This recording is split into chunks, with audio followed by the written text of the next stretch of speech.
전 국민에게 재난지원금을 주자는 여당의 주장에 정부는 소득 하위 70% 지급을 고수하고 있습니다. 지급 시기가 5월을 넘어 6월로 넘어갈 수 있다는 관측도 나옵니다. 30%는 안 준다 하는 데서 여러 가지 갈등이 생기는 것 같은데 약속한 대로 처리가 됐으면 좋겠습니다. 고강도 사회적 거리두기가 완화된 첫날 학원과 헬스장이 속속 문을 여는 등 시민들의 접촉이 다시 잦아졌습니다. 정부는 방심하면 다시 코로나가 확산될 수 있다며 방역 수칙을 지켜달라고 요청했습니다. 미국과 프랑스, 영국 등 주요 7개국에서 코로나19 최초 발병국인 중국에 책임을 물어야 한다는 목소리가 높아지고 있습니다. 경제적으로 막대한 타격을 입은 민간 차원에서도 중국 정부를 상대로 한 집단 소송이 제기되고 있습니다. 코로나19 영향으로 택배와 배달음식 소비가 증가하면서 재활용 쓰레기가 크게 늘고 있습니다. 2018년 같은 쓰레기 대란이 다시 올지 모른다는 우려가 나옵니다. 군기문란이 도를 넘고 있습니다. 육군 상병이 여군 장교를 야삽으로 폭행하는 하극상을 저질렀습니다.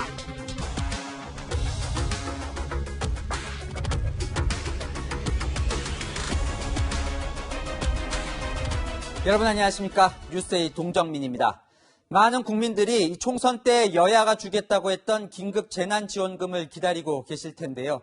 당장은 어려울 것 같습니다. 여당은 국민 모두에게 줘야 한다고 압박하고 있지만 정부는 돈 쓸 곳이 많다며 국민 70%에게만 주겠다고 버티고 있습니다. 키를 쥔 청와대도 결정을 못하고 있습니다. 첫 소식 손영일 기자입니다.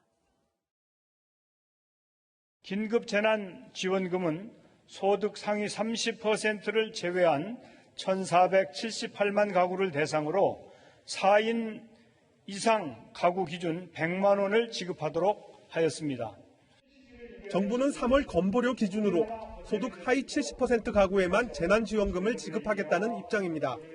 위기에 처한 고용시장을 지원할 돈을 남겨둬야 한다는 이유에서입니다. 정부 관계자는 경제를 살리기 위해 들어갈 돈이 많이 필요한 상황이라며 당 요구대로만 따를 수는 없다고 밝혔습니다. 전 국민에게 지급할 때 추가로 들어가는 돈 3조 원가량을 고용시장에 투입하겠다는 구상입니다. 통계청에 따르면 지난달 임시일용직 취업자는 1년 전보다 59만 3천 명이 줄었는데 1989년 관련 통계가 만들어진 이후 가장 큰 감소폭이었습니다. 청와대 관계자는 고용 문제에 재정을 써야 한다는 정부의 주장이 전혀 일리가 없는 건 아니다라고 말했습니다. 청와대는 일단 국회 논의를 지켜본 뒤 이번 주 내로 지급 대상 조율에 나설 것으로 보입니다. 채널A 뉴스 손영일입니다. 기업의 고용지원금을 주려면 재정을 아껴둬야 한다는 정부 주장에 여당은 기업들에게 줘봤자 고용에 쓰지 않는다며 불신을 드러내고 있습니다. 미래통합당은 빚을 내서 지원금을 줘선 안 된다며 여당 의견에 반대하고 있어 첩첩산중입니다. 황수영 기자입니다. 더불어민주당은 정부의 하위 소득 70% 지급에 반대하며 전 국민 지급을 계속 주장하고 있습니다. 전 국민에게 지급을 약속한 추경에 대해 상임위, 예결위 심사 등을 최대한 신속히 하고 바로 수정해서 총선 때 약속한 것인 만큼 반드시 지키겠다는 겁니다. 그러면서 상위 30%의 줄 돈을 고용시장 등에 투입하겠다는 정부의 판단을 비판했습니다. 이것을 복지 대책으로 잘못 생각하니까 여러 가지 합리적인 정책이 나오질 않습니다. 재난지원금 지급이 결국 일자리 대책을 포함한 거란 얘기입니다. 민주당 관계자는 기업에 돈을 줘봤자 고용은 늘지 않고 기업들만 돈을 챙긴다며 고용지원금이 쓸모없음을 강조하기도 했습니다. 민주당 내에서는 금액을 다소 낮춰 전 국민에게 지급하자는 의견도 나왔습니다. 미래통합당은 총선 전 입장에서 바뀌어 전 국민 지급에 반대하고 나섰습니다. 상당한 소비 여력이 있는 소득 상위 30% 가구에까지 100만 원씩 준다는 것은 저는 소비 증가 효과도 없고 또 경제 활력을 살리는 데 큰 기여를 하지도 못할 것이라고 생각되고. 황교안 전 대표는 총선 전 1인당 50만 원 지급을 주장했습니다. 채널A 뉴스 황수연입니다. 지급을 빨리 해야 한다. 중요한 건 타이밍이다. 총선 때 이렇게 말한 건 국민이 아니라 여야 지도부입니다. 한푼이 급한 국민들은 대체 지원금을 언제 주는 거냐 발만 동동 구르고 있는데 이 평소 싸움만 하는 정치권을 보면 지급 시기가 6월도 넘길 수 있다는 비관적인 전망이 나옵니다. 이어서 강재희 기자입니다. 30%는 안 준다 하는 데서 여러 가지 갈등이 생기는 것 같은데 약속한 대로 처리가 됐으면 좋겠습니다. 시기적으로 빠르면 빠를수록 좋은데 뒤로 늦춰지면 당사자들이 좀 안 좋은 소리를 듣겠죠, 국민들에게. 총선 전 민주당이 약속한 지급 시기는 5월 초입니다. 5월 초 지급 약속이 지켜지려면 다음 주까지는 추경안을 수정해 예산을 증액하고 이를 본회의에서 처리해야 합니다. 본회의 처리 이후에도 행정 절차상 돈 지급까지는 일주일가량이 더 소요됩니다.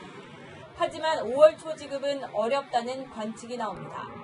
정부와 여당 간 이견이 있고 야당도 재원 마련 방식에 반대하는 만큼 다음 주 추경안 처리를 장담할 수 없기 때문입니다. 민주당은 5월 초가 어렵다면 5월 중으로는 지급하겠다는 구상인데 이 경우 다음 달 15일이 사실상 데드라인입니다. 이번 임시국회 회기가 다음 달 15일에 끝나고 이후에는 21대 국회 개원이 예정돼 있기 때문입니다. 다음 달 15일이 넘어가면 21대 국회 원구성 등으로 재난지원금 지급이 또 늦어질 수 있습니다. 전 국민 지급 여부는 전적으로 정부의 결정에 달렸습니다. 국회는 추경안을 감액할 수는 있지만 증액을 하려면 정부의 동의를 받아야 합니다. 정부가 끝까지 반대한다면 전 국민 지급은 무산될 수 있습니다. 채널A 뉴스 강지입니다. 코로나19 소식으로 이어갑니다. 어제 신규 확진자는 13명으로 안정세를 유지했습니다. 정부는 오늘부터 사회적 거리 두기의 강도를 낮췄는데요. 헬스장, 학원, 교회 등이 문을 열면서 정상 활동에 숨통은 트였는데 아직 긴장감은 여전했습니다. 첫날 모습을 김철웅 기자가 현장 취재했습니다. 마스크를 쓴 사람들이 운동에 열중합니다. 한동안 영업을 중단했던 헬스장이 다시 문을 연 겁니다. 네, 마스크 안 쓰시면은 다시 되돌아가셨다가 마스크 쓰고 다시 오셔야 되거든요. 체온을 잰 뒤 방문자 명단을 작성하는 것은 물론 운동을 할 때도 1m 이상 간격을 두고 마스크도 벗으면 안 됩니다. 간격 유지를 위해 이렇게 운동기구를 한 칸씩 띄워서 사용하게 했습니다. 40일 가까이 문을 닫았었고요. 운영을 해도 된다 해서 방역수칙을 철저하게 지키면서 오늘부터 시작을 했습니다. 오늘부터 사회적 거리 두기가 완화되자 학원과 유흥업소 같은 다중이용시설은 상당수 영업을 재개했습니다. 한 달 넘게 휴장했던 전통시장도 다시 열렸습니다. 모처럼 장을 본다는 생각에 사람들로 가득합니다. 마스크 착용은 하고 다니지만 활기차 보여서 너무 좋네요. 하지만 방역당국은 긴장을 풀지 않고 있습니다. 사회적 거리두기 완화가 일상생활로 복귀하는 게 아니라며 불필요한 나들이나 모임은 자제해야 한다고 강조했습니다. 혹시나 사회적 거리두기를 느슨하게 하거나 아니면 중단한다라는 그런 의미로 잘못 이해되실까 봐 그런 점들을 가장 우려하고 있습니다. 방역당국은 코로나19가 언제든지 다시 크게 유행할 수 있다며 방역수칙을 철저히 지킬 것을 당부했습니다. 채널A 뉴스 김철웅입니다. 이때 신체 검사도 야외 전투 훈련도 모두 멈춰섰던 우리 군도 조심스럽게 돌아가기 시작했습니다. 최선 기자입니다. 코로나19 여파로 창군 이래 처음으로 중단됐던 병역 판정 신체 검사가 8주 만에 재개됐습니다. 휴학과 취업 등 모든 계획이 틀어질까 걱정했던 젊은이들은 환영했습니다. 불편하고 그런 건 좀 있었는데 막상 받아보니까 괜찮았던 것 같아요. 현역으로 떴어요. 3급 받았어요. 이왕 가는 거 그래도 즐겁진 않지만 즐거운 마음으로 갔다 오겠습니다. 병무청은 혹시 모를 감염을 막기 위해 2주 이내 외국에서 온 사람이나 자가격리 해제 한 달이 안 된 사람은 검사 대상에서 제외했습니다. 사회적 거리두기가 계속 시행 중인 만큼 신체 검사 대상자들은 이렇게 간격을 유지한 채 검사를 받고 있습니다. 심리 검사를 위해 컴퓨터를 쓸 때는 전원 위생장갑을 끼게 했고 병무청 직원은 얼굴을 완전히 덮는 보호장구까지 착용했습니다. 또 검사 대상자와의 사이에는 대형 아크릴판이 세워졌습니다. TF의 체중이 조금 오버해서 2급이 나왔네. 나머지 수치들은 다 건강하세요. 수고했습니다. 병무청은 지방청별 하루 검사 인원을 200명 정도로 제한하는 대신 검사 일정을 12월까지 연장해 그동안 밀린 4만 6천여 명의 판정을 올해 다 완료할 계획입니다. 그동안 외부 접촉을 차단하며 부대 울타리 밖을 벗어나지 않았던 군도 야외 훈련을 재개했습니다. 육군 3사단은 오늘부터 2주 동안 강원도 인제 과학화 훈련장에서 숙식하며 모의 전투 훈련을 합니다. 병력 4,500여 명이 투입되는데 군은 훈련장이 산속에 있고 사전에 방역도 철저히 한 만큼 문제 없다는 입장입니다. 채널A 뉴스 최선입니다. 코로나19 감염 공포보다 먹고 사는 문제가 무서워서 들고 일어나는 사람들이 전 세계적으로 많아지고 있습니다. 미국에서도 코로나19 때문에 수입이 끊긴 사람들이 총으로 무장을 하고 봉쇄를 풀라는 거리 시위를 벌였습니다. 이들을 조용히 맨몸으로 막아선 사람들, 환자를 돌보는 의료진이었습니다. 윤수민 특파원이 보도합니다. 복면을 쓰고 소총을 든 사람들이 거리로 나왔습니다. 먹고 살 길이 막막해졌다며 총을 들고 봉쇄령을 풀라고 요구하고 나선 겁니다.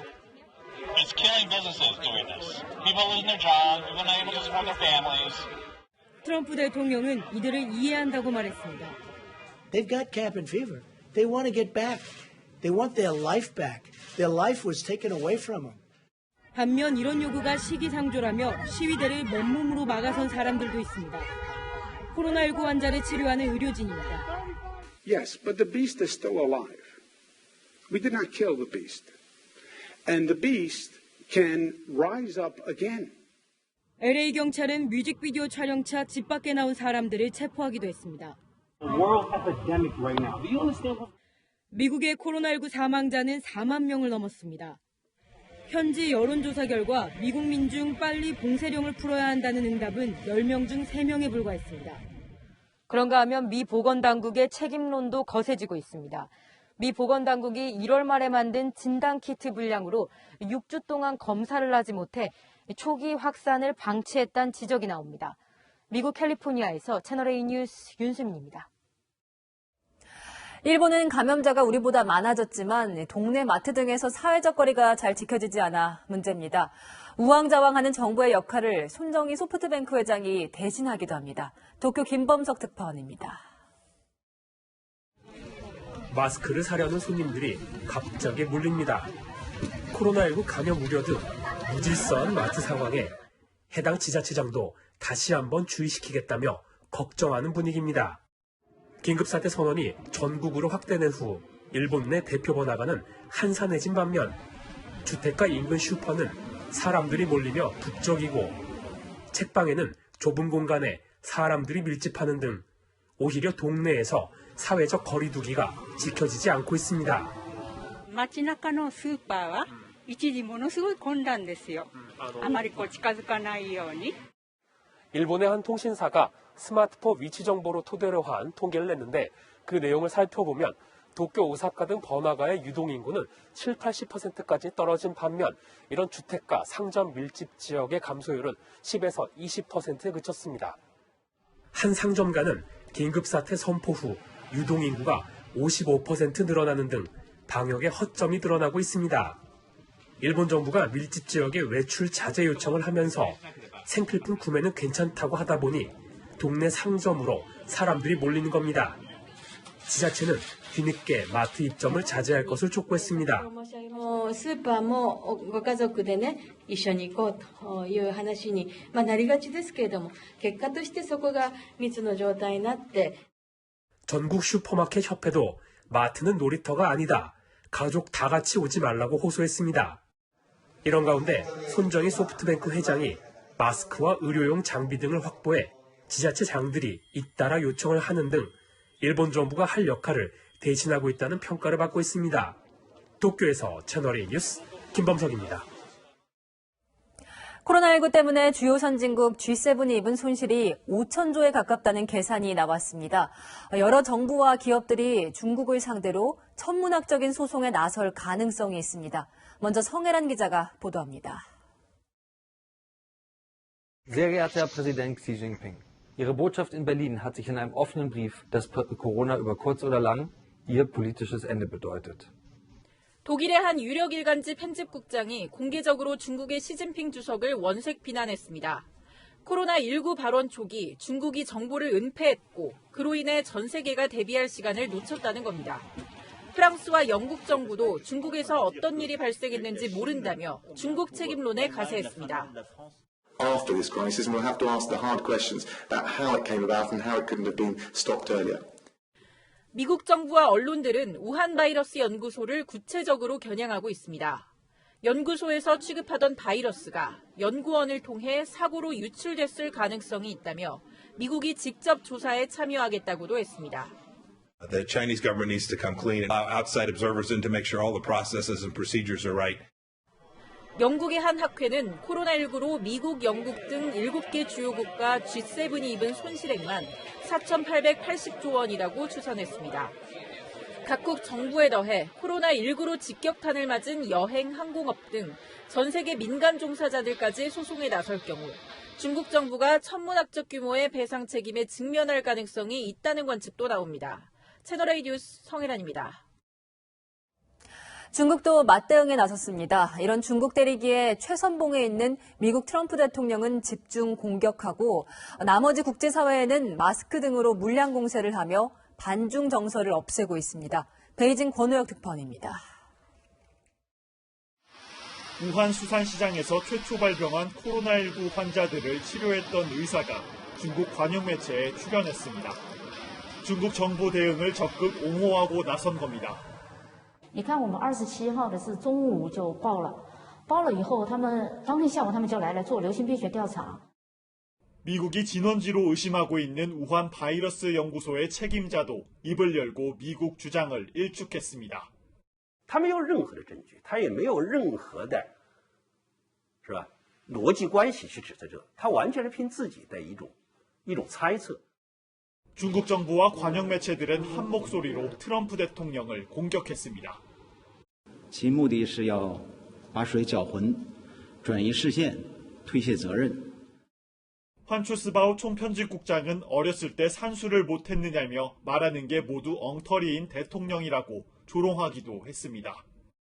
대외 메시지 발신과 함께 중국 정부는 국제사회에 물량 공세를 퍼부어 반중 정서를 없애는 데도 주력하고 있습니다. 서방이 통제 수위를 높이고 있는 가운데 최악의 경제 위기까지 맞은 중국은 민심을 다잡기 위해 정부 비판 인사들에 대한 통제 고삐를 다시 죄는 분위기입니다. 베이징에서 채널A 뉴스 권호혁입니다. 코로나19 사태 이후 온라인 쇼핑이나 배달 이용이 크게 늘었죠. 그러다 보니 재활용 쓰레기가 덩달아 늘어났습니다. 물량은 넘치는데 활용할 곳이 없다 보니 이 재활용품 쓰레기가 쌓여가고 있습니다. 쓰레기 대란마저 우려되는 상황입니다. 김태형 기자입니다. 대형 트럭이 싣고 온 물건들을 쏟아냅니다. 종이와 플라스틱, 스티로폼 같은 재활용 쓰레기들입니다. 하루 평균 50톤의 재활용 쓰레기를 처리하던 이곳에선 코로나19 사태 이후 반입량이 40% 이상 늘었습니다. 직원들은 특근까지 하며 처리하느라 분주합니다. 물량이 많이 들어와서 하루하루에 먹어야 되는데 잔업을 하잖아요. 그래서 너무 많아요. 이 코로나 사태 이후 매일같이 쓰레기와 재활용품이 몰리면서 이렇게 산처럼 쌓여 있습니다. 들어오는 양은 늘었지만 경기 침체 여파로 활용할 곳이 마땅치 않다 보니 가격은 떨어지고 있습니다.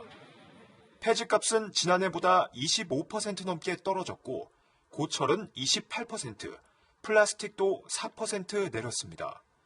재활용품이 지금 나가지도 않고 있어요. 그래가지고 가격도 다운되고 상당히 어려운 점이 많습니다. 정부는 재활용 쓰레기 시세 변동에 맞춰 아파트와 수거업체가 계약 내용을 고칠 수 있는 가격 연동제를 대책으로 내놨습니다. 하지만 현장의 반응은 신통치 않습니다. 일주일 뒤에 또 조정해야 되는 상황이 벌어지고 있는데 가격 조정 가지고 얘기하는 상황이 아니에요. 2년 전 중국이 쓰레기 수입을 거부하며 발생한 쓰레기 대란이 다시 오는 것 아니냐는 우려도 나옵니다. 채널A 뉴스 김태형입니다. 재테크 하면 부동산 혹은 증권이나 펀드가 떠오르죠. 과거 부동산 시장에 몰렸던 자금들이 코로나19를 거치며 주식시장으로 옮겨가고 있습니다. 이 같은 머니시프트로 형성된 주식 대기 자금이 무려 142조 원에 달합니다. 안건우 기자입니다. 코로나19 충격으로 하락하는 주식시장을 버티게 한 건 개인 투자자들, 이른바 개미였습니다. 오늘도 코스피 시장에서 개인은 1조 원 가까이 순매수하며 1890선을 사수했습니다. 모두 주가가 오를 거란 기대감 때문입니다. 기대감은 자금 규모로 확인됩니다. 증시에 들어갈 시점을 가늠하고 있는 투자자들의 대기 자금은 142조 원으로 사상 최대입니다. 코로나19가 본격적으로 확산되기 전인 석 달 전과 비교하면 27조 원이나 늘었습니다. 각종 규제, 코로나19 충격파까지 덮치자 자금 일부가 부동산 시장에서 주식 시장으로 옮겨간 것으로 풀이됩니다. 금융 전문가들은 이참에 주식 거래세처럼 불합리한 세금을 축소하거나 폐지해 주식 시장을 키우자고 주장합니다. 중국과 홍콩은 세율이 훨씬 낮고 미국 등 금융 선진국은 아예 세금을 부과하지 않는 방식으로 투자를 활성화하고 있는 상황. 대신 주식 거래로 이익이 생겼을 때만 일정 비율의 세금을 내면 됩니다.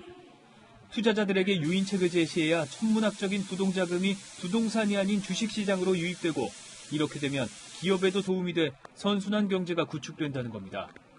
적게는 6조 원, 많게는 8조 원까지 거치고 있는 상황이고요. 따라서 증권거래세가 폐지 또는 인하가 된다면 이 정도의 자금이 신규로 주식시장에 유입되는 효과를 기대해 볼 수가 있습니다. 이번 총선에서 여야 모두 거래세 폐지를 공약으로 내세운 만큼 관련 논의도 급물살을 탈 전망입니다. 채널A 뉴스 안건우입니다. 신천지 교회가 본부격인 경기도 과천 예배당을 자진 철거하기 시작했습니다. 문화시설로 신고해놓고 13년 동안 예배당으로 불법 운영을 했기 때문인데요. 이참에 신천지를 아예 과천에서 퇴출해야 한다는 청원이 많은데 신천지는 억울하다고 합니다. 정현우 기자입니다.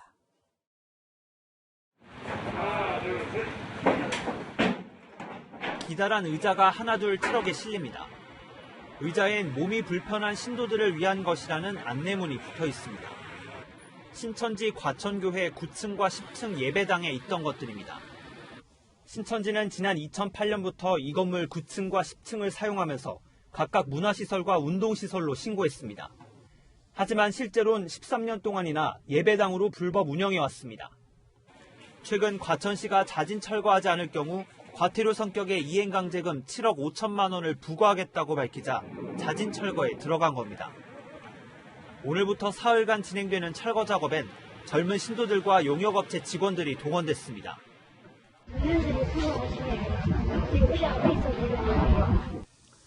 예배당 철거를 위해 과천시는 신천지 시설에 내린 무기한 폐쇄 명령을 잠시 해제했고 예배당에 설치됐던 집기들은 신천지가 소유한 인근 농장으로 옮겨졌습니다. 신천지 측은 억울하다는 입장입니다. 몇 번을 다 저희가 요청을 했는데 답을 안 주는 거예요. 일반 건물에 주에 있는 교회들이 많거든요. 그런 교회들도 다 같은 입장이죠. 2008년부터 6차례 용도 변경을 신청했지만 과천시는 지역 시민단체와 주민들의 반발을 이유로 받아들이지 않았습니다. 일부 단체들은 신천지를 과천에서 퇴출해달라는 청원을 시에 제출하기도 했습니다. 과천시는 종교의 활동 자체를 막을 수는 없다면서도 불법 행위에 대해선 철저히 대응하겠다고 밝혔습니다. 채널A 뉴스 정현우입니다.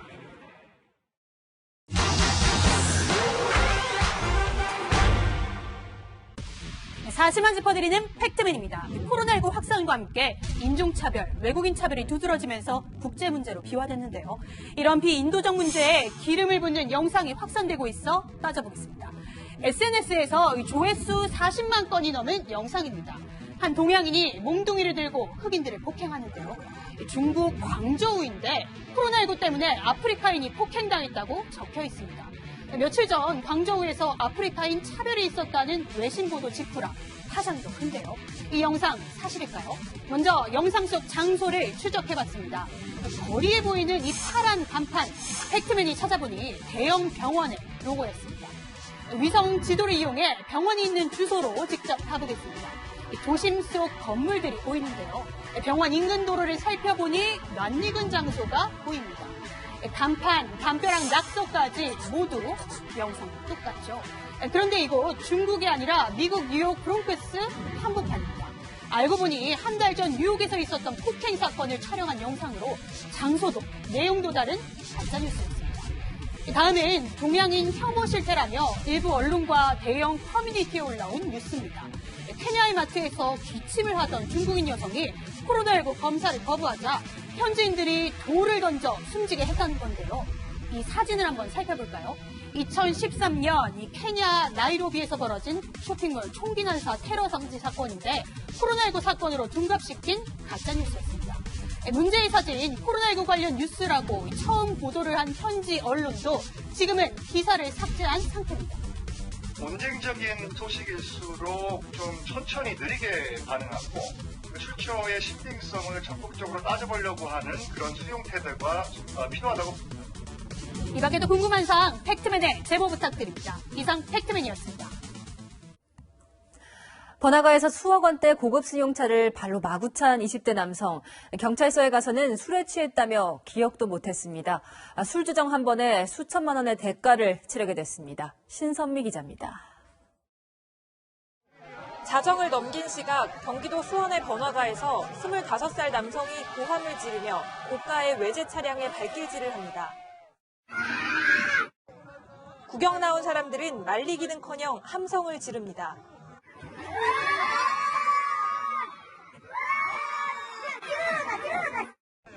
대부분이 마스크를 쓰지 않았고 오히려 부추기기까지 합니다.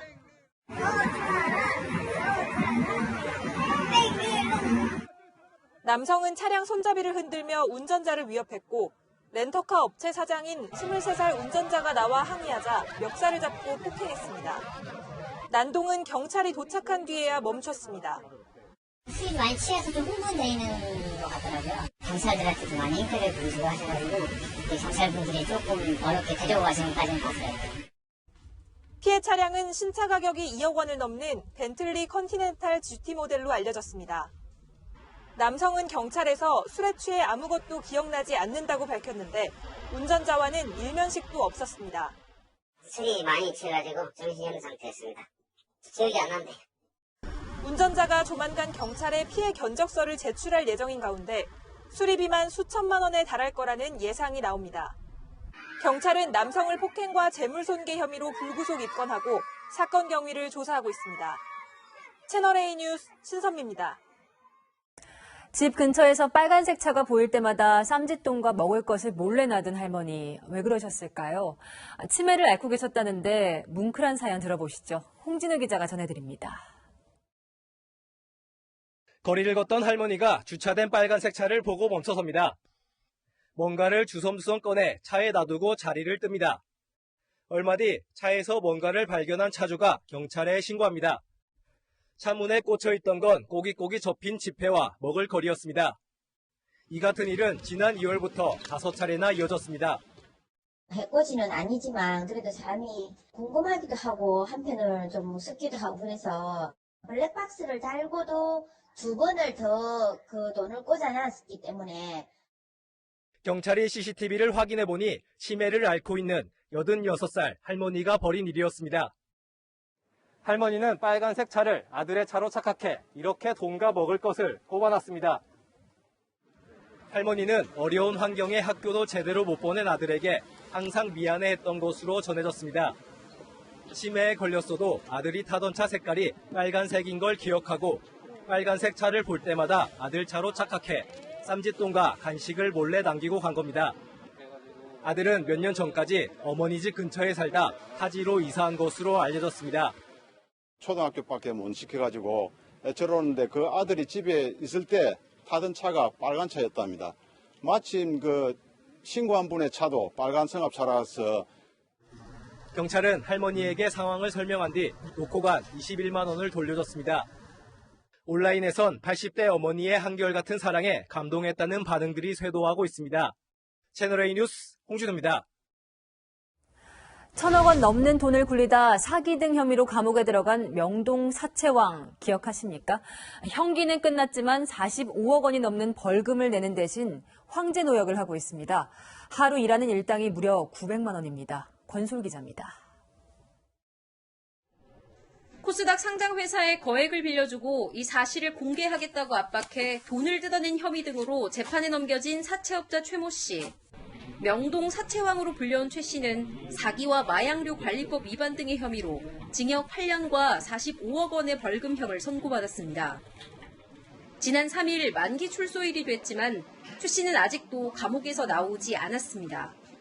벌금 45억 원을 납부하지 않고 노역으로 대신하고 있기 때문입니다.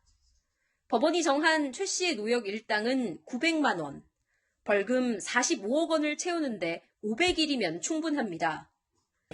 노역 가치가 일 10만 원 안팎인 다른 죄수들과 비교해 황제 노역이란 비판이 나옵니다.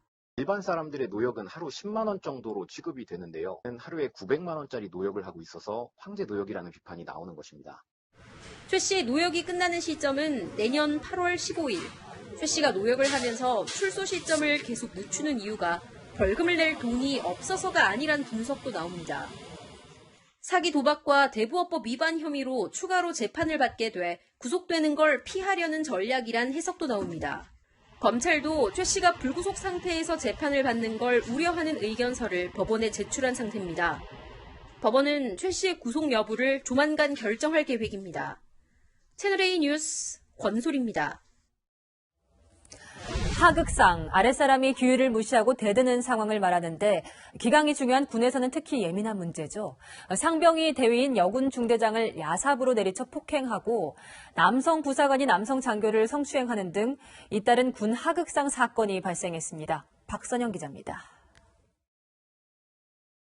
육군 정모상병이 야삽으로 여군 중대장 한모 대위를 폭행한 건 지난 1일. 지난달 말 경기도 모부대 사격장에서 산불 방지 작전을 하던 중 정상병이 더 이상 못하겠다며 불만을 토로하고 작업을 중단했습니다. 중대장인 한 대위는 정상병을 따로 불러 면담했는데 이때 갑자기 바지 주머니에서 야전삽을 꺼내 한 대위 팔을 내리친 겁니다. 이후 정상병은 한 대위의 목도 조른 것으로 알려졌습니다. 군은 정상병을 특수상해 혐의로 긴급 체포하고 구속 수감했습니다. 한 대위는 전치 2주의 상해를 입었습니다. 군 수사기관에서는 관련 사실의 엄중함을 잘 인식하고 수사 결과에 따라서 법과 규정에 따라 엄중 처벌할 예정입니다. 앞서 육군에서는 남성 부사관 4명이 상관인 남성 장교를 성추행한 사건도 있었습니다.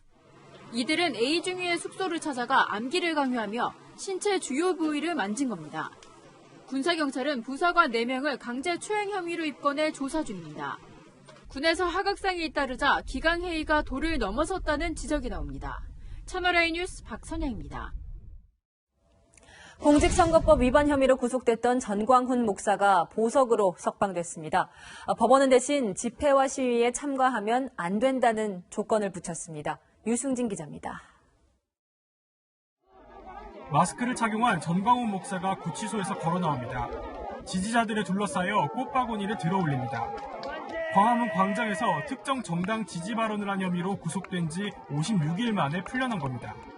설령 죄를 졌어도 이런 중환자를 구속할 수 있나요? 저를 아마 여기다 집어넣고 선거를 조작하려고 했는데 일단은 성공했다고 봅니다.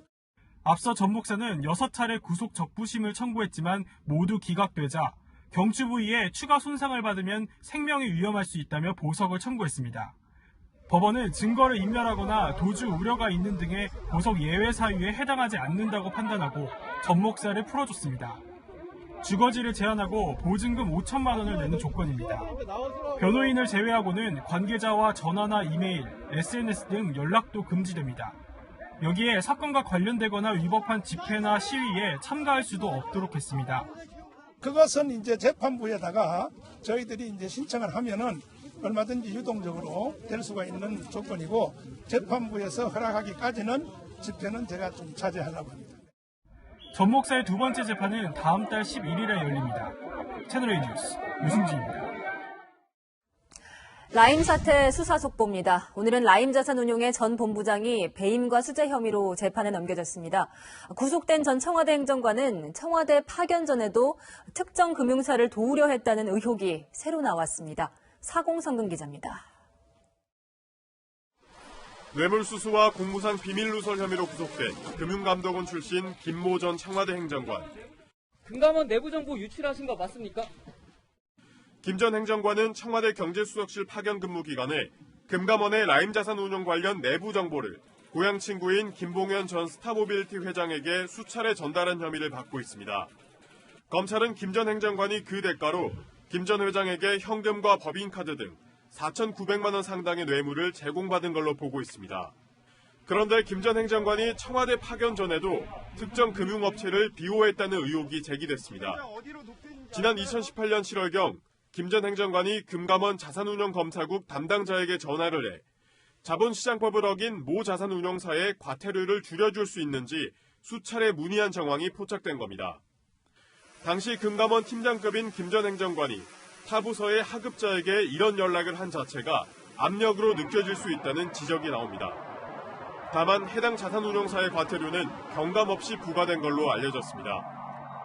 라임 사태를 조사 중인 검찰은 오늘 라임의 펀드 자금을 김 전 회장이 실소유한 스타모빌리티 지원에 쓰는 대가로 골프 회원권을 제공받은 혐의 등으로 김모 전 라임자산운용본부장을 재판에 넘겼습니다. 채널A 뉴스 사공성근입니다. 오늘 더불어민주당과 미래통합당이 총선 후 처음 의원총회를 동시에 열었습니다. 두 당의 의총장 분위기도 이렇게 당선자 수만큼이나 차이가 컸는데요. 참패한 통합당은 의총장에서 외부 인사와 당내 인사 중 누구에게 수습을 맡길 거냐 논의하다 끝내 결론을 내지 못했습니다. 정작 총선 참패에 대한 진지한 반성은 없다는 비판이 나옵니다. 강병규 기자입니다. 당 수습 방안을 두고 미래통합당이 오늘 하루 두 차례 의원총회를 열어 격론을 벌였지만 결론을 내지 못했습니다. 다시 한번 의원들한테 직접 본인의 의사를 일일이 한 번씩 집계를 할 생각입니다. 당 지도부가 추진해온 비상대책위원회 대신 당내 인사가 당을 수습하고 빨리 당대표를 뽑자는 여론이 만만치 않았기 때문입니다. 왜 회초리 맞아가면서 남들 시키는가 합니까? 스스로 맞아야 될 거 알고 있다고 생각하고. 왜 여기도 많은 다양한 인재가 있고 또 충분히 해갈 능력이 있는 사람들이 있는데. 하지만 외부 인사를 비대위원장으로 데려와 혁신과 대선주자 영입, 두 마리 토끼를 잡자는 주장도 있습니다. 당장 내년 9월 달이면은 새로운 대선 후보를 우리는 선택해야 되는 상황이기 때문에 다음에 대선을 준비하는 그런 인물이 중심에 설 필요가 있다 이렇게 봅니다. 외부의 생각들, 문호를 개방하고 더 열린 상태에서 다양한 생각들 속에서 우리의 방향성들을 전환하지 않으면 절대로 희망이 없다. 총선 사전투표 조작설이 제기되는 등 진지한 반성이 없었다는 지적도 나옵니다. 그 절박감이 오늘 의총을 보면서 느껴지지가 않아요. 그래가지고는 누가 와도 얘기하기 힘들다 이런 생각이. 통합당은 당선자들에게도 수습 대책에 대해 의견을 묻고 논의를 이어나가기로 했습니다. 채널A 뉴스 강병규입니다. 총선 전에는 적자네 서자네 하며 서로 삿대질을 했던 더불어시민당과 열린민주당이 총선이 끝나자 바로 어깨동무를 시작했습니다. 이번 총선 때 각각 얻은 의석수 17석과 3석을 합치면 독자 교섭단체를 이룰 수 있다 보니 이해관계가 딱 맞습니다. 김철중 기자입니다. 더불어시민당이 원내 교섭단체를 구성하기 위해서라면 해산하지 않을 수 있다고 밝혔습니다. 그 당의 존재 이유인 적폐 청산, 이 검찰 개혁을 위한 거라면 기본적인 어떤 당규 이런 변경 이것은 충분히 할 수 있다는 입장인 거죠. 다음 달 15일 전까지 더불어시민당을 해체하도록 한 당규를 바꿔 당을 계속 유지할 수 있다는 겁니다. 총선 기간 동안 서자 수준도 아니라고 비판했던 열린민주당과의 합당 가능성도 열어뒀습니다.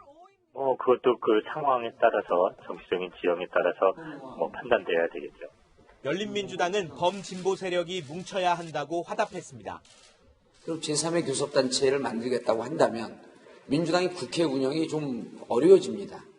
그럼 그럴 경우에 또 제4의 교섭단체가 필요할 수 있는.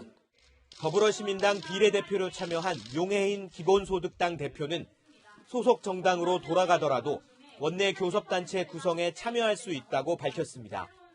소속 정당은 그대로 놔둔 채 교섭단체 구성에 참여할 수 있기 때문입니다. 교섭단체는 다른 교섭단체에 속하지 않는 의원 20명 이상이 연서 날의를 통해 명부만 작성하면 만들 수 있습니다. 더불어민주당은 위성교섭단체 꼼수 논란이 일자 일단 더불어시민당과의 합당을 검토하겠다고 밝혔습니다. 채널A 뉴스 김철중입니다. 열린민주당이 오늘 비상대책위원장으로 당선자인 최강욱 전 청와대 공직기강비서관을 임명했습니다. 그런데 최 위원장은 당장 내일 조국 전 장관 아들의 허위 인턴 증명서 발급 혐의로 법정에 섭니다. 황아람 기자입니다. 열린민주당 비례대표 2번으로 21대 국회에 입성하게 된 최강욱 전 청와대 공직기강 비서관이 당 비상대책위원장까지 맡았습니다. 3명 당선이라는 총선 결과에 당 지도부가 총사퇴한 데 따른 겁니다. 당이 이제 신생정당으로서 막 뿌리를 내리기 시작해야 되는 상황에서 여러모로 어깨가 무겁습니다. 최 전 비서관은 조국 전 법무장관 아들에게 허위 인턴 증명서를 발급한 혐의로 기소돼 내일 첫 재판을 앞두고 있습니다. 기소될 때는 청와대 비서관 신분이었지만 첫 재판에서는 국회의원 당선자의 열린민주당 비대위원장이란 직함을 갖게 됐습니다. 최 전 비서관은 지난 17일 세상이 바뀌었다는 것을 확실히 느끼도록 갚아주겠다며 검찰 등을 향해 경고장을 날리기도 했습니다. 대한민국 검찰이 제대로 민주적인 통제를 받지 않으면 일상의 삶을 언제든지 자의적으로 파괴할 수 있다는 점을 모든 시민들이 느끼셨을 겁니다. 진중권 전 동양대 교수는 최 전 비서관의 발언 내용을 다룬 사설을 페이스북에 공유하며 완장차고 설치는 꼴이 가관이다. 내일 재판 잘 받으세요라고 지적했습니다. 채널A 뉴스 황아람입니다. 시각장애인으로 미래한국당 비례대표 의원에 당선된 김혜지 당선자의 곁에는 늘 안내견 조이가 있습니다. 논란 끝에 조이는 국회 본회의장을 드나드는 첫 안내견이 될 전망인데요. 오늘은 제40회 장애인의 날입니다. 김 당선인은 초당적인 협력에 감사함을 표했지만 어쩌면 당연한 장애인의 권리를 정치권이 생색낸 꼴은 아닌지 돌아보게 됩니다.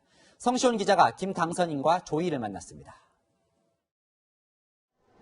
미래한국당 김예지 당선자의 안내견 조이는 이미 국회에 적응을 마쳤습니다. 요즘에 즐기는 느낌은 느껴지세요? 네, 제 몸과 같기도 하거든요. 자기 얘기 나오니까 이제 막 이렇게 앞으로 나가잖아요. 피아니스트 김 당선자와 각종 무대를 누볐던 조이는 이제 국회에서 김 당선자의 의정 활동을 돕습니다. 국회법에 따라 안내견의 출입을 막던 관례를 깨고 출입을 허용하는 쪽으로 가닥이 잡힌 겁니다. 동법을 제정한 입법기관인 국회에서 논란거리가 된다? 그거 자체가 어불성설이라고 저는 생각하고요. 김 당선자는 이번 논란을 계기로 안내견에 대한 이해가 높아진 것처럼 소수자에 대한 공감을 이끌어내는 게 자신의 소임이라고 말했습니다. 여야가 한 목소리를 낸 것에서 협치 가능성을 봤다고도 했습니다. 소수자, 또 약자, 또 장애인을 위한 일에 대해서는 정파를 떠나서 초당적으로 다루어야 한다는 저의 생각이 이렇게 이루어진 게 아닌가 해서 너무너무 기쁘고요. 김 당선자는 장애인들의 활동을 지원하고 장애는 비정상이라는 편견을 깨는데 힘쓸 계획입니다. 21대 국회를 통해서 편견과 배터적 인식을 바꾸는 어떤 변화의 작은 힘, 작은 에너지가 되었으면 좋겠습니다. 분명히 그렇게 되리라고 자신하시는 거죠? 노력해야죠. 네. 알겠습니다. 네. 조이도 함께 하기로 했습니다. 채널A 뉴스 성시온입니다.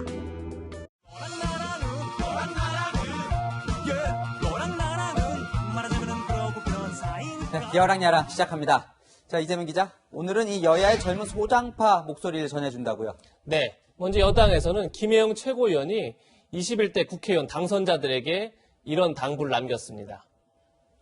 99명이 예라고 하더라도 잘못된 일에는 용기 내어서 아니오라고 말할 수 있어야 합니다. 진영 논리보다는 양심에 따라 정직하게 의정활동에 임해 주시기를 부탁드립니다. 네, 이게 진정성이 좀 느껴지는 게 예전에 그 민주당이 위성정당 만들 때도 끝까지 반대를 했었죠. 네, 김혜영 최고위원은 당과 다른 목소리를 여러 차례 내서 눈길을 끌었었죠. 저희가 영상으로 준비했습니다.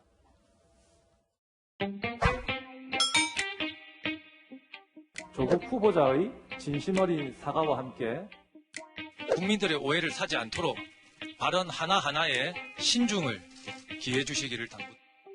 더불어민주당에서 위성정당을 만드는 것은 국민에 대한 도리가 아닙니다. 네, 반면 이 통합당 소장파 김세현 의원은 오늘 영화 식스센스 이야기를 꺼냈어요. 저도 참 인상 깊게 본 기억이 나는데, 근데 통합당과는 무슨 관련이 있습니까? 네, 통합당의 현재 상황이 영화 식스센스에 나오는 죽은 사람들의 특징과 닮았다는 건데 직접 들어보시죠. 첫 번째는 자기가 죽은 걸 모른다. 또 한 가지는 살아있는 사람들 사이에 돌아다니지만 보고 싶은 것만 보고 듣고 싶은 것만 듣는다. 이런. I see dead people. 네, 그러면 김세현 의원 통합당을 살릴 방법도 제시를 했습니까? 네, 김 의원은 40대도 노쇠했다면서 830, 그러니까 80년대생, 30대, 공공학번 이후 세대가 변화의 주체가 되어야 한다 이렇게 주장했습니다. 그런데 제가 보니까 미래통합당 당선자 중에 이 조건에 맞는 사람은 배현진 당선자 딱 한 명밖에 없더라고요. 이 여야 모두 사실 이 소장파라는 단어가 사라진 지 오래예요. 이 두 의원도 사실 21대 국회에선 저희가 볼 수가 없죠. 네, 김혜영 최고위원은 낙선했고 김세현 의원은 불출마했죠. 21대 국회에선 과연 이들의 빈자리를 누가 채울지도 궁금합니다. 네, 자 다음 주제로 한번 가보겠습니다. 이해찬 민주당 대표 연일 오만하면 안 된다 이렇게 경고를 하고 있는데 뭐 별로 효과가 없나 보죠? 네, 이해찬 대표가 오늘 아주 대놓고 얘기했습니다. 민생 말고는 아무 말도 하지 말라는 겁니다. 언론에서 개헌이나 검찰총장 거치 같은 이야기들이 나오는데 현재 우리에게 가장 중요한 것은 코로나 국난과 경제 위기, 일자리 비상사태를 타개하는 엄중한 상황입니다. 2004년 열린 우리당 시절 과반 의석을 확보하고도 민생보다 국가보안법 폐지 같은 이념 지향적 과제에 집중하다가 정권을 뺏긴 실패를 되풀이해서는 안 된다는 겁니다. 네, 이 대표가 말한 검찰총장 거치, 윤 총장 거치 논란은 뭐 총선 끝나자마자 바로 다음 날 여권에서 나오기 시작했어요. 예, 그렇죠. 이 논란을 촉발한 게 민주당의 위성정당이죠. 더불어시민당 우의종 대표인데 총선 다음 날 발언부터 들어보시죠. 이제는 가즈아 그냥 가야 되는 거예요. 그렇지 않나요? 윤석열 기다려 가야 되는 겁니다. 네, 이해찬 대표가 경고해도 우 대표 별로 물러설 것 같지는 않죠. 네, SNS에서 통합당 인사들과 난타전을 벌이고 있는데 우의종 대표는 총선 다음 날 사실상 윤석열 총장의 사퇴를 요구했습니다. 그러자 통합당 김용태 의원은 하늘을 찌르는 오만 방자함이다 이렇게 맞받아쳤습니다. 우 대표는 오늘 개인 의견이다. 상상을 말하는 것도 문제냐 이렇게 반격했는데 이번에는 김근식 전 후보가 정당 대표의 입장이 어떻게 개인 의견이냐 오만함을 넘어 파렴치하다고 지적했습니다.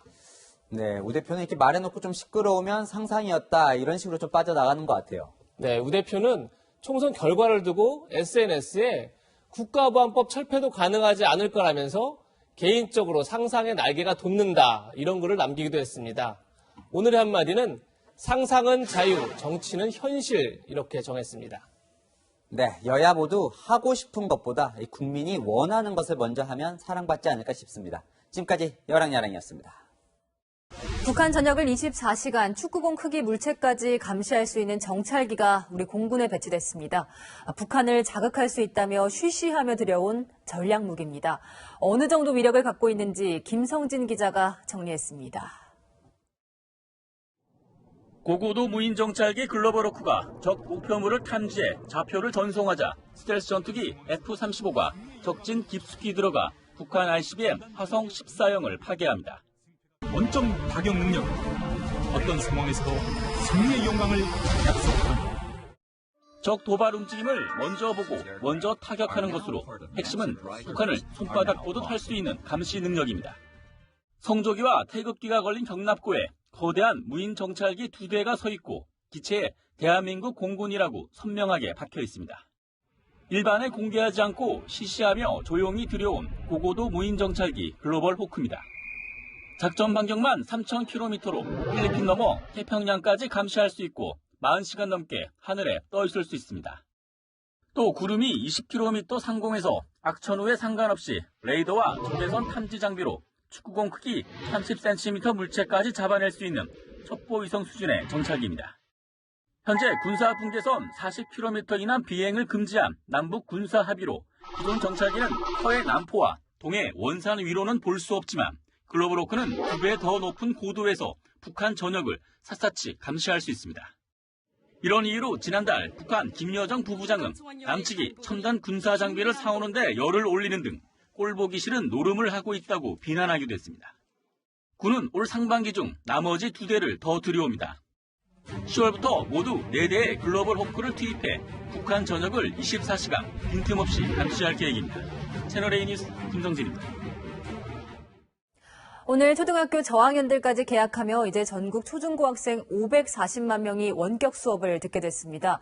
생애 처음 학교에 가는 초등학교 1학년 아이들은 전화로 입학식을 대신했습니다. 부모도 아이도 생소한 일일 텐데 어떤 모습인지 이다혜 기자가 취재했습니다. 오전 9시 맞벌이 부부가 함께 일하는 사무실엔 각종 스마트 기기가 놓였습니다. 초등학교 2학년 쌍둥이 남매의 온라인 개학을 직접 챙기는 겁니다. 하지만 출석 확인부터 쉽지 않습니다. 마이크가 꺼져 있는 친구들이 있는데 시연이 왔어요. 내 거 아직 안 됐다니까. 아연이 얼굴 보이나? 스마트 기기를 다루기 어려운 초등학교 1, 2학년생들은 쌍방향 수업 대신 EBS 방송을 시청하도록 했지만 금세 집중력이 흐트러집니다. 굉장히 산만해지고요. 지금 업무 중에도 할 수 없이 이렇게 아이들의 지금 학습과 일을 같이 하고 있는 중. 많이 힘들고 아이들도 스트레스 받겠지만 아니에요. 친구들이랑 만나니까.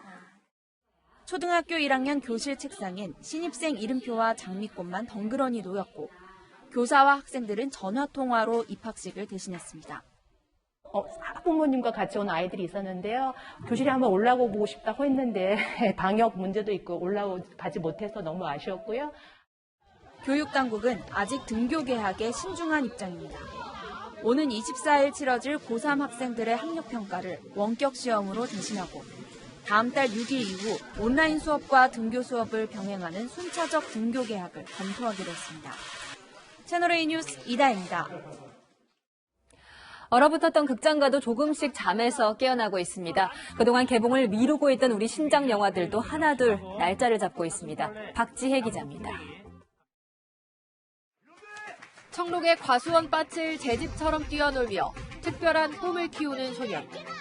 고 김수환 추기경의 어린 시절을 담은 영화 저산 너머입니다. 오는 30일 개봉을 확정하면서 코로나19로 중단된 시사회도 2달 만에 열렸습니다. 이 영화가 한번 침체된 한국 영화 산업을 열어보는 것도 추기경님의 뜻이기도 하겠다. 그리고 평화로운 일상으로 돌아가는 아주 큰 계기가 됐으면 좋겠다. 개봉을 확정짓는 한국 영화도 늘고 있습니다. 배우 이시연 주연의 서치아웃은 지난 15일 개봉 신호탄을 쐈고 공포영화 호텔레이크, 배우 정웅인 주연의 슈팅걸스도 연달아 개봉합니다. 관객들은 설레는 마음으로 극장을 찾고 있습니다.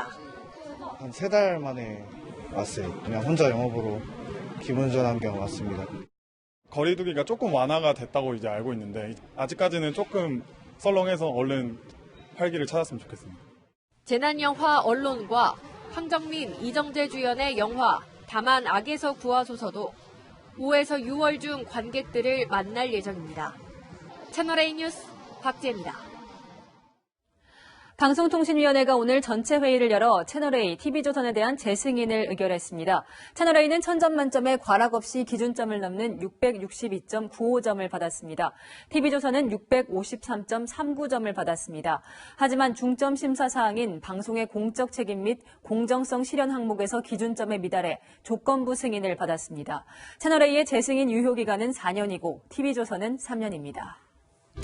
이번 주 날씨 키워드는 바로 이 꽃샘추위입니다. 수요일까지 아침 최저기온이 계속 낮아져서 일부 지역은 영하까지 떨어지겠고요. 바람도 강하게 불어서 체감온도를 더 끌어내릴 것으로 전망하고 있습니다.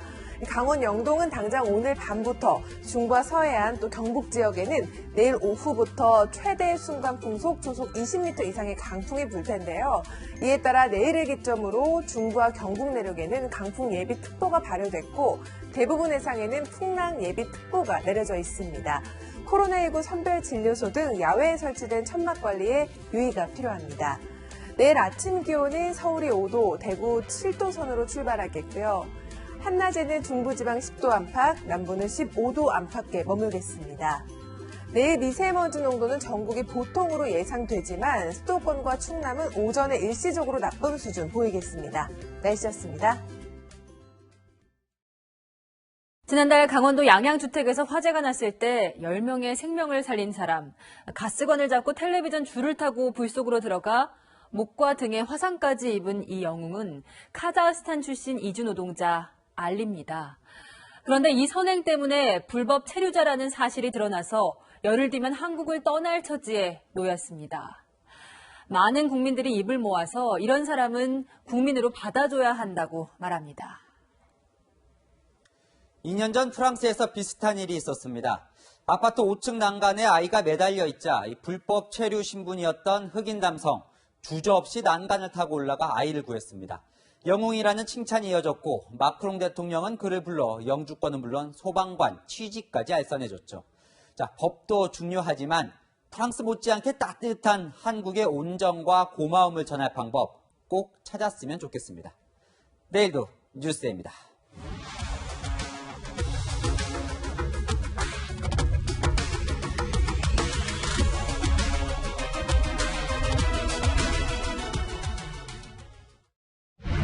이런 신발 있나요? 발을 딱 넣으면 착착 감기고 날아갈 듯 가벼운데 땀날 틈 없이 쿨하고 방수는 기본, 충격은 더블로 순삭.